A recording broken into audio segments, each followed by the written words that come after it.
అర్ధరాత్రి చిమ్మ చీకట్లో పవర్ కూడా తీసేసి వెనిజులన్ ప్రెసిడెంట్ నికోలస్ మదురోని అమెరికా ఎత్తుకెళ్ళిపోయింది. దీని పేరు ఆపరేషన్ అబ్సల్యూట్ రిజాల్వ్.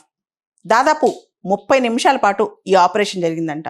అదే టైంలో వెనిజులన్ క్యాపిటల్ క్యారకస్ ఆ చుట్టుపక్కల ప్రాంతాల్లో 7 ప్రాంతాల్లో బ్లాస్టులు జరిగాయి. దాదాపు 150 ఎయిర్ క్రాఫ్ట్స్ వచ్చాయంట ఆయన ఎత్తుకుపోవడానికి.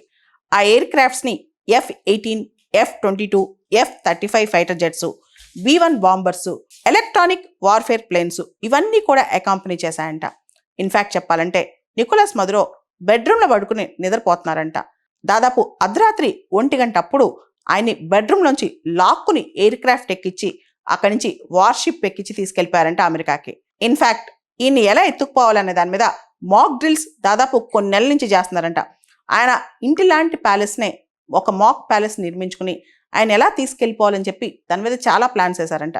అంతేకాదు ఆయన చెప్పులు వేసుకునే దగ్గర నుంచి ఆయన ఫుడ్ హ్యాబిట్స్ దగ్గర నుంచి అన్నీ ఆయన్ని గమనించి ఆయన్నే ఎగ్జాక్ట్గా టార్గెట్ పెట్టారంట. అంత ప్లాన్డ్గా ఈ అటాక్ జరిగిందంట. అమెరికా వాళ్ళు వెనిజులా పైన ఇలాంటి అటాక్ చేశారంట.